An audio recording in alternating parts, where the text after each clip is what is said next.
Episode 4: The Fortress of Memory. Why Poland Trusts No One, and Why We Need a New Union. To understand why a Pole looks at a potential new ally with a mixture of hope and paralyzing suspicion, you must first understand that for us, history is not a dusty book on a shelf. It is a scar. When Western observers see Poland as reserved or close-minded towards new diplomatic experiments, they are misinterpreting a survival mechanism that has been honed over centuries. We are not close-minded. We are simply checking for daggers hidden in cloaks. This caution is the direct result of a specific historical trauma, the erasure of our statehood not by distant enemies, but by our neighbors. Our story begins with strength, not weakness.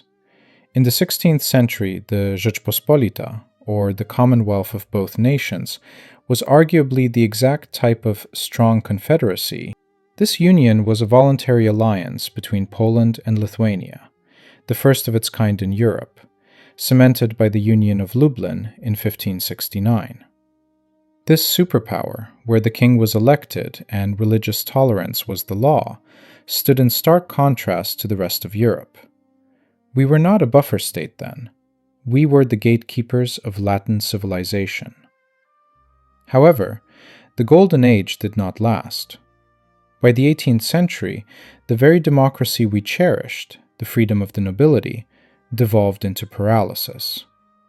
While we debated liberty, our neighbors, Russia, Prussia, and Austria, built ruthless, centralized military machines. The lesson here is crucial for understanding the modern Polish conservative mindset. Liberty without strength is an invitation to invasion. The catastrophe struck in 3 acts. Our neighbors tore apart Poland in the years 1772, 1793, and 1795. The result was the Partitions. Poland was erased from the map of Europe for 123 years. Pause and contemplate that. For 5 generations, to be Polish was a crime. To speak Polish in schools was forbidden. This environment is where the Polish spirit you asked about was truly forged.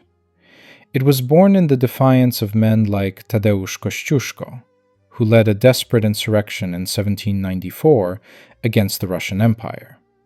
It was etched into our souls when we tried to reform our own collapsing state with the Constitution of May 3rd in 1791, the first modern constitution in Europe, only to be invaded by Russia for daring to be independent.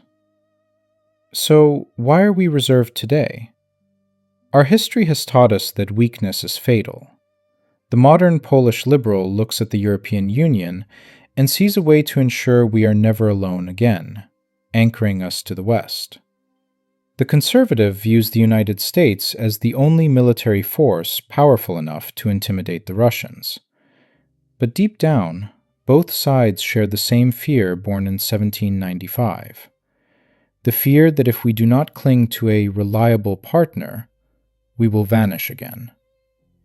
The tragedy is that this reliance on external powers, whether Brussels or Washington, can sometimes blind us to the potential of building our own independent strength, just as our ancestors once did. The Romantic Betrayal and the Ghost of Alliances Past. If the loss of independence was the wound, the 19th century was the salt rubbed into it. This era defines the specific Polish neurosis regarding alliances, the recurring cycle of placing immense hope in a Western savior, shedding blood for their cause, and ending up with nothing but moral victory and political non-existence. This pattern explains why, even today, a Polish conservative might look at Brussels with skepticism, wondering if European solidarity is just another beautiful slogan that will evaporate when the tanks roll. Our first great romance with the West was with Napoleon Bonaparte. In 1797, General Jan Henryk Dąbrowski formed the Polish legions in Italy to fight alongside the French, believing that Napoleon's genius would shatter the empires that partitioned us. It was then that we wrote our national anthem, Mazurek Dąbrowskiego, with the defiant line, "Poland has not yet perished, so long as we still live." We tied our fate to France. We fought their wars. In return, we received the Duchy of Warsaw in 1807, a small, semi-autonomous state, not a fully independent kingdom. When Napoleon fell, the alliance collapsed, and the Congress of Vienna in 1815 divided us once more, giving Russia the majority. This disappointment birthed a unique Polish philosophy, romantic nationalism. It wasn't just about borders, it was a spiritual duty to resist. In 1830, young cadets in Warsaw ignited the November uprising against the Russian Tsar. It was a desperate, heroic struggle. During this time, a slogan emerged, "For our freedom and yours." We didn't just fight for a plot of land, we fought for the ideal of liberty itself. We naively hoped that France or Britain would intervene, moved by our sacrifice. They did not. We were left alone to face the wrath of the Tsar. The failure of the uprising in 1831 led to the Great Emigration. The cream of our intelligentsia, poets like Adam Mickiewicz, and composers like Friedrich Chopin, fled to Paris. They kept the nation alive in spirit when the state was dead on the map.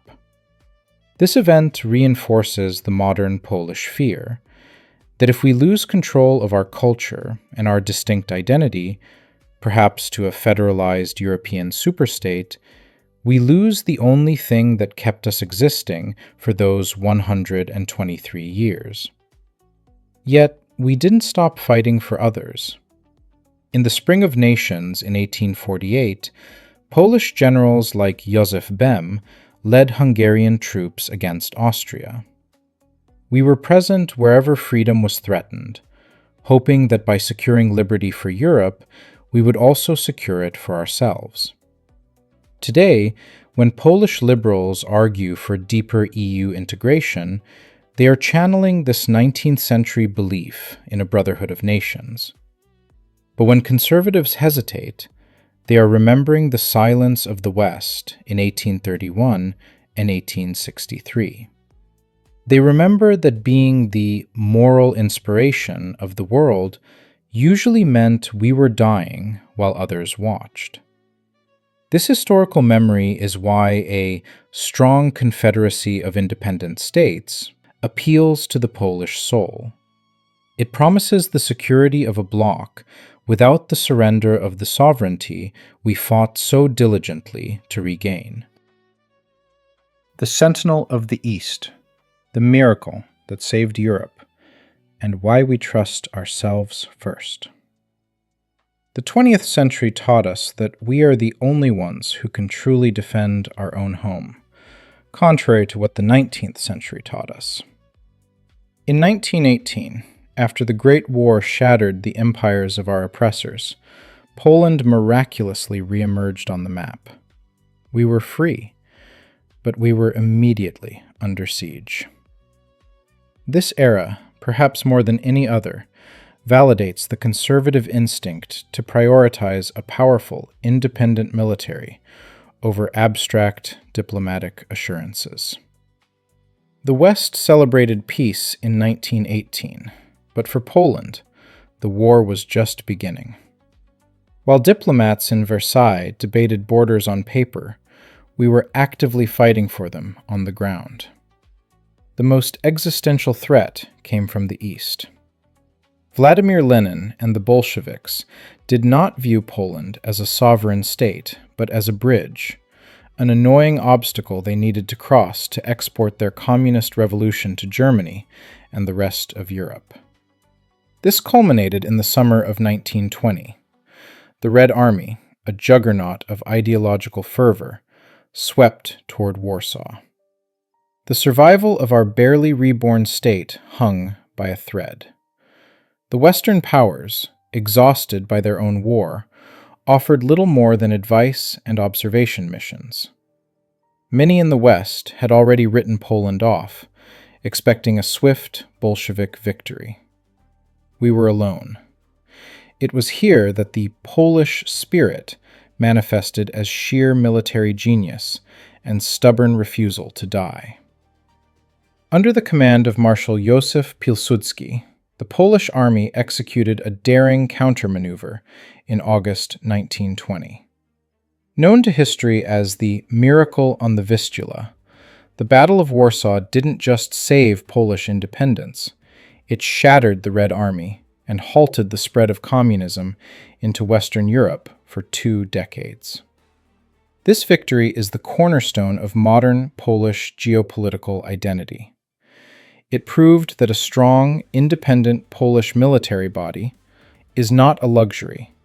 It is a necessity for survival in this dangerous neighborhood. We learned that when the red tide rises, Poland is the breakwater. However, the peace that followed was uneasy. We built a state from the ruins of 3 different empires, integrating different legal systems, economies, and rail gauges. We managed to build a port in Gdynia from a fishing village because the free city of Gdansk was hostile to us. We were self-reliant because we had to be. The lesson of 1920 still resonates in the debate between liberals and conservatives today. Liberals see the European Union as the ultimate guarantee that such a lonely fight will never happen again. But conservatives look at 1920 and see proof that international guarantees often arrive too late, if at all. They argue that if we surrender control of our military or foreign policy to a supranational body, whether in Brussels or elsewhere, we might discover ourselves paralyzed when the next threat appears on the horizon. The memory of repelling the Bolsheviks single-handedly fuels the argument that Poland must remain a sovereign actor, capable of steering our external policy, without waiting for permission from Uncle Sam or anyone else. Bleeding alone while the world watched. If 1939 taught us that treaties can be paper shields, 1944 taught us a darker lesson. An ally can stand and watch you die. This specific trauma explains why the Polish concept of security is so fiercely independent, and why we are allergic to compromises made by great powers over our heads. By 1944, Poland had been under a brutal double occupation for 5 years.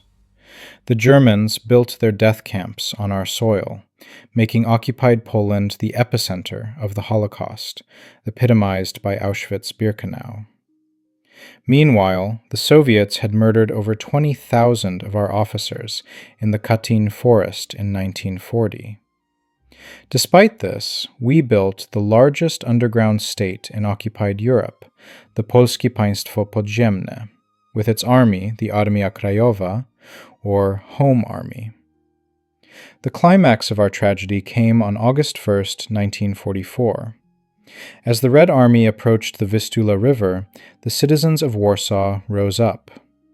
We wanted to liberate our capital before the Soviets arrived, to greet them as hosts, not subjects. It was a desperate bid to save our sovereignty. The Warsaw Uprising lasted 63 days. For 2 months, poorly armed insurgents fought the Wehrmacht's tanks and aircraft. And what did our allies do? Stalin ordered his army to halt on the other side of the river.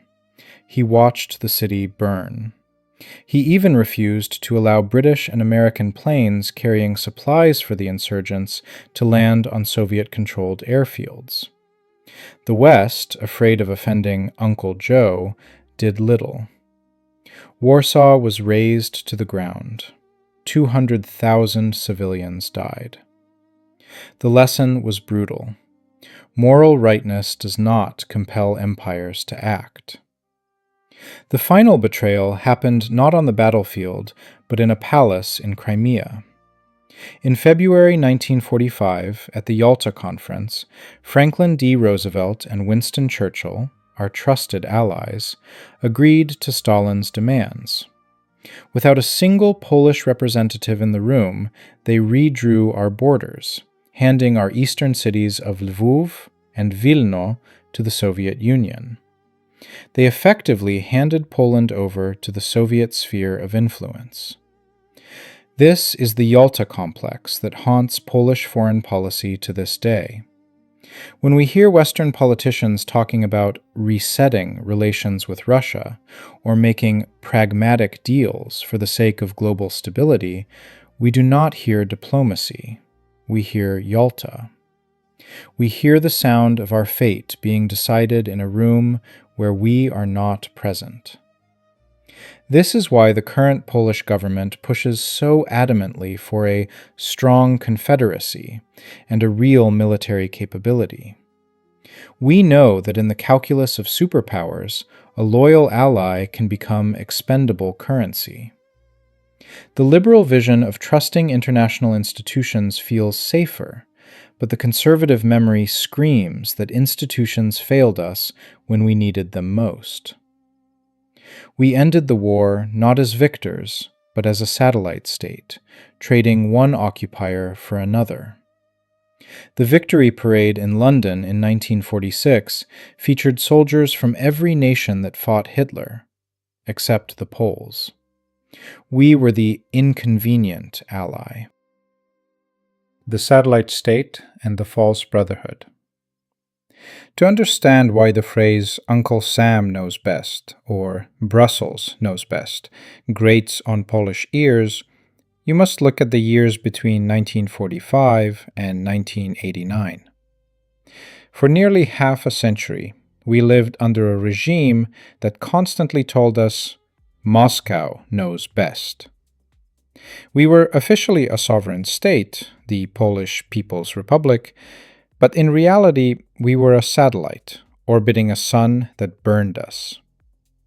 This era taught us a bitter lesson.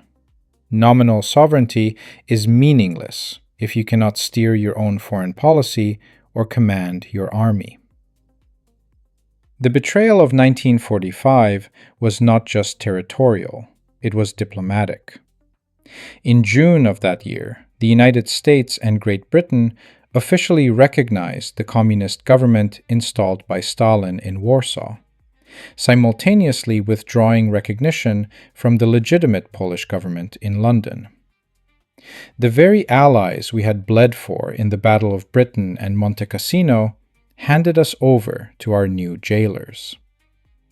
This is why, when a Polish politician today demands firm security guarantees rather than soft diplomatic assurances, they are remembering the ease with which the West effectively legalized the Soviet occupation of Poland. Domestically, lies and terror laid the foundation for the new order. Under Moscow's supervision, the Communists held elections in 1947, but they completely falsified the results to secure their victory. For the next decade, terror reigned. It is estimated that during the consolidation of communist power between 1944 and 1956, 50,000 people were killed, and hundreds of thousands passed through prisons and labor camps.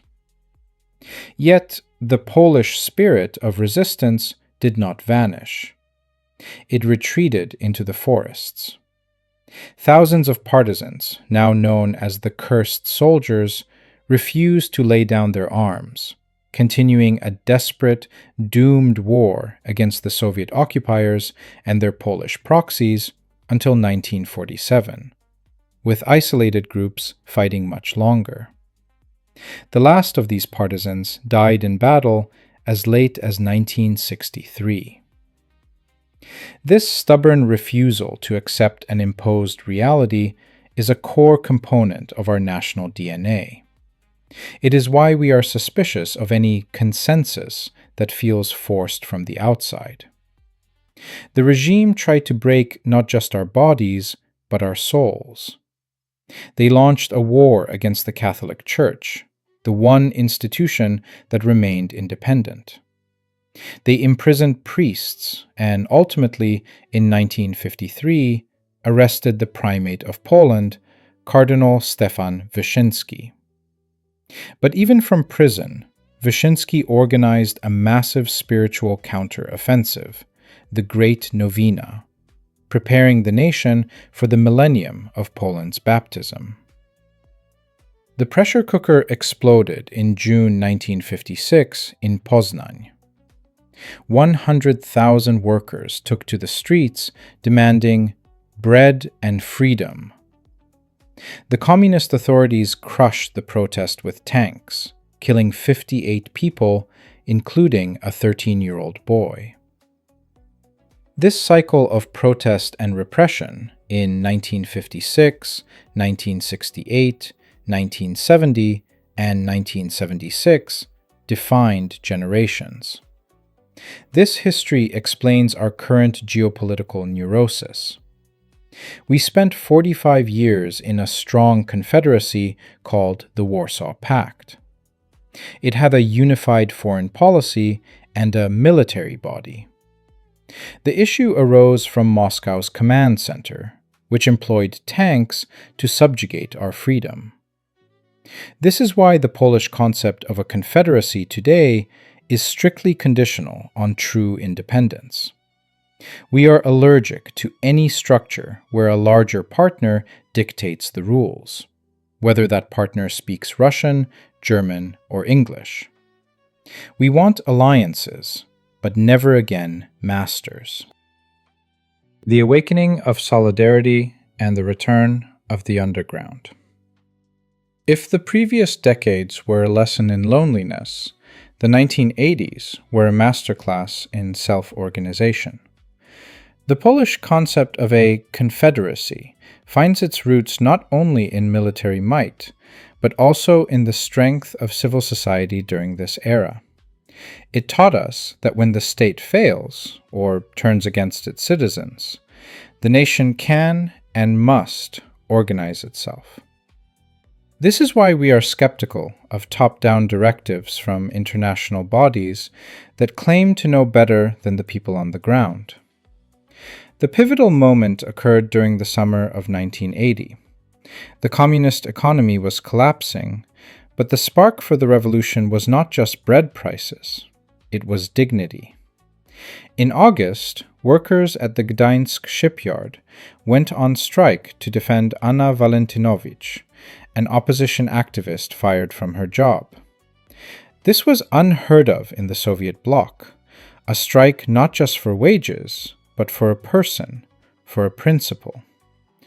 The strike spread like wildfire to Szczecin, Wrocław, and Jastrzębie. The workers formulated 21 postulates, the most radical of which was the demand for independent trade unions. They forced the communist authorities to sign the Gdańsk Agreement, giving birth to the independent self-governing trade union Solidarność, Solidarity. Led by Lech Wałęsa, this was not merely a union, it was a national awakening. By 1981, nearly 10 million Poles had joined.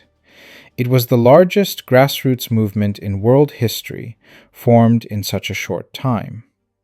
For 16 months, Poles breathed free air. We published books without censorship, we debated our history, and we reclaimed our identity. This period, known as the Carnival of Solidarity, cemented the belief that a sovereign society is the ultimate guarantor of freedom. It is why today many Poles recoil when European bureaucrats attempt to regulate our internal affairs. We remember how it felt when we finally took the reins of our destiny, and we are loath to let them go. But the empire struck back. On December 13, 1981, General Wojciech Jaruzelski declared martial law. Tanks rolled into the streets, phones were cut, and thousands of activists were interned overnight. The regime tried to crush the spirit of freedom with brute force. In the Wujek coal mine, Zomo paramilitary police opened fire on striking miners, killing 9 of them. Yet the state failed to break the nation. Just as in the 19th century and during the German occupation, Poland went underground. Solidarity restructured itself in conspiracy. We built an entire parallel society: underground radio stations, hundreds of illegal newspapers, independent education, and aid for the persecuted. The charismatic Pope Jan Paweł II led the Church and provided a spiritual shield. The martyrdom of the chaplain of Solidarity, Father Jerzy Popiełuszko, murdered by security agents in 1984, only strengthened our resolve. This experience of the 1980s is the final puzzle piece in understanding our reserved attitude. We discovered that the suspension of legal structures and international treaties can occur quickly. What remains is the strength of the community and its ability to resist. When we discuss a strong confederacy, we envision a partnership of free nations that respect this capacity for self-determination, not a centralized bureaucracy that seeks to manage it. We place our trust in partners who recognize that true strength originates from the nation's free will, much like Solidarity did. The return to the West and the shadow of Smoleńsk. The year 1989 marked the end of the communist experiment, not just in Poland, but across the entire Soviet bloc. It began with the Roundtable Talks, a desperate attempt by the communists to share responsibility for the collapsing state, and ended with a political earthquake. In the semi-free elections of June 1989, Solidarność won a staggering victory, taking 99 out of 100 seats in the Senate and every contested seat in the Sejm. This triggered a domino effect. Soon, the Berlin Wall fell, and by 1991, the Soviet Union itself ceased to exist. For the first time in 50 years, Poland was free to choose its alliances. The choice seemed obvious: a frantic return to the West. We sprinted away from the Russian sphere of influence, driven by the memory of Yalta and the gulags. Our goal was to anchor ourselves in institutions that promised irreversible security: the North Atlantic Treaty Organization and the European Union. When Poland joined NATO in 1999 and the EU in 2004, many believed we had finally reached the end of history. We were safe. We were Western. However, the Polish spirit is rarely at peace. Even as we integrated, a current of anxiety remained. We remembered that we had been Western in 1939, too. The question nagging at the conservative mind was, are we full partners in these clubs, or are we just a buffer zone with a membership card? This latent anxiety exploded into the open on April 10, 2010. A Polish government plane carrying President Lech Kaczynski, the First Lady, the entire top command of the armed forces, and dozens of other dignitaries crashed near Smoleńsk in Russia. They were traveling to commemorate the 70th anniversary of the Katyn massacre, the very symbol of Soviet cruelty against Polish elites. The symbolism was devastating. The Polish nation's flower had once again perished on Russian soil. In a single morning, the state was decapitated. The catastrophe at Smoleńsk did more than plunge the nation into mourning. It violently reawakened the historical trauma of lost sovereignty. For many Poles, particularly conservatives, the subsequent investigation and the perceived passivity of the West regarding the retrieval of the wreckage felt eerily like a modern repetition of old patterns. Russia acting with impunity, and the West looking away to preserve stability. This event is crucial to understanding the reservation you see today. It shattered the illusion that history was over. It reminded us that despite our NATO badges and EU flags, we still live in a dangerous neighborhood where our elites can vanish in a heartbeat. Relying solely on the goodwill of reliable partners for the investigation of a crash or border defense is a risk we cannot afford to take again. It cemented the conviction that Poland must possess the necessary power to force the world to take it seriously, rather than waiting politely for assistance that might never arrive. Between the eagle and the stars, the modern dilemma. This brings us to the present day, where the Polish spirit is currently wrestling with itself. The reserve, you notice, along with the hesitation to embrace new and untested geopolitical experiments, arises from a deep internal debate about the best ways to secure the sovereignty that Poles have fought for over 10 generations. Two main camps, driven by the same historical anxieties, but offering radically different solutions, fracture the political landscape. Liberals believe that Poland's future remains inextricably linked to the European Union. For them, the trauma of the partitions and the isolation of 1939 prove that Poland cannot stand alone. They argue that deep integration into European structures is the only way to prevent us from drifting back to the dark, cold periphery of the East. They look at the economic miracle of the last 30 years, where Poland has seen uninterrupted growth, as proof that pooling sovereignty brings prosperity. Their fear is isolation. They perceive our reserved stance towards the EU as a risky strategy that could leave us without allies on the periphery of the Russian Empire. On the other side, you have the conservatives, the Atlanticists, who look at history and see a different lesson. They remember the phony war and the passivity of Western Europe. They lack confidence that Berlin or Paris will exchange their gas contracts for Polish security in times of crisis. Therefore, they lean heavily toward the United States. They view the U.S. military presence not just as an asset, but as the only credible existential guarantee. They are willing to buy American tanks, host American bases, and align with American foreign policy because they believe only hard power commands respect. However, this reliance on Washington poses the risk of losing our autonomy.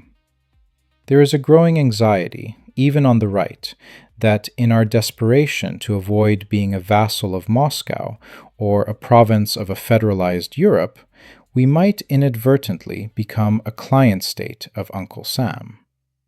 The Polish spirit recoils at such mentions.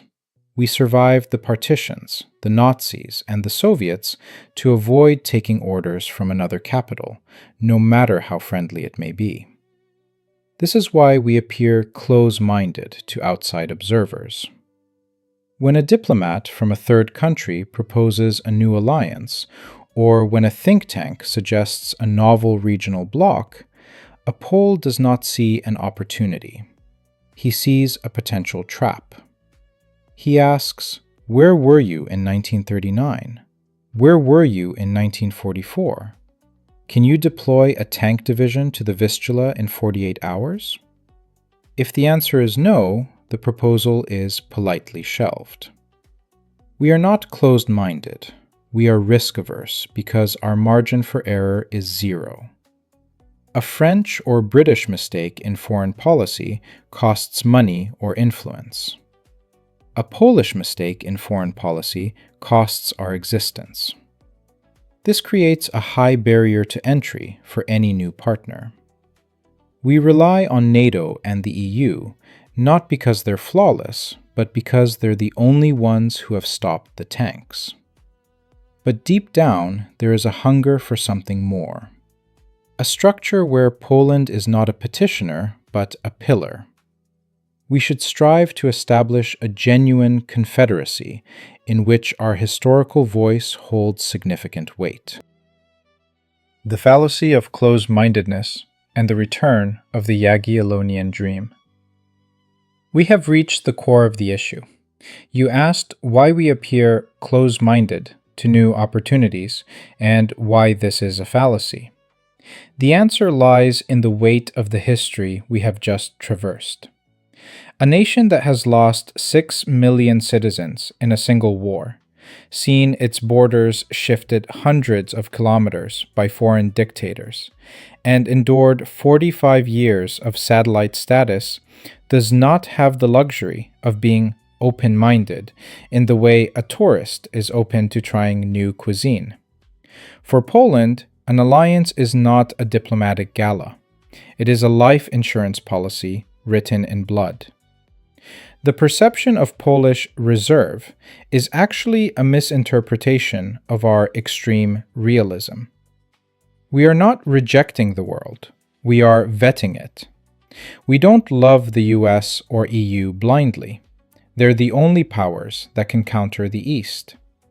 However, this reliance carries the danger of lethargy, of letting Uncle Sam or Brussels steer the ship because we are too afraid to touch the wheel. The fallacy is thinking that Poland wants to remain a client state forever. Deep in the Polish spirit lies a dormant ambition that aligns perfectly with the vision of a strong confederacy of independent states. This is not a new idea. It is the echo of our greatest success, the Polish-Lithuanian Commonwealth. In 1569, through the Union of Lublin, we established a confederation of free nations that shared a common foreign policy and military while respecting local laws and autonomy. It was a superpower built on voluntary union, not conquest. This historical memory is the key to unlocking Poland's future. The current polarization, a false dichotomy, divides those who want to dissolve into the EU from those who want to hide behind American tanks. The third way, the one rooted in our history, is the construction of a regional bloc of independent states between the Baltic and the Black Seas. This modern Intermarium would not be a buffer zone, but a power center. It would require a unified military body, a real one, capable of deterring aggression without waiting for a phone call from Washington or a summit in Paris. Why are we reserved? We are waiting for a partner who treats us not as a market for their goods or a staging ground for their troops, but rather as a co-architect of security. We are wary of opportunities that look like the empty promises of 1939. However, if you present us with a vision of a partnership in which our sovereignty serves as the foundation, not as a condition for admission, you will see the reserve disappear. You will see the spirit of the Home Army, of the Battle of Warsaw, and of solidarity, the spirit of a nation that is first to fight, but ultimately yearns to be first to build. So, when you explain Poland to the West, tell them this: we are not difficult, we are experienced. We are not freezing out the world, we are fortifying the gates. We seek allies who know that freedom is not a gift, but a fortress built stone by stone with your hands. If this journey through the scars and triumphs of Polish history has opened your eyes to why we stand guard so fiercely over our sovereignty, please leave a like and subscribe to the channel. Share this episode with anyone who thinks they understand Eastern Europe, but doesn't know the true cost of our freedom. And let us know in the comments, Do you think a strong Confederacy is the future of Europe's security? Join us next time for Episode 5. We are going to confront the elephant in the room, a painful, often manipulated narrative that has shadowed our history for decades. We will tackle the greatest lie of all, the myth that Poles are inherently anti-Semitic. You won't want to miss the truth.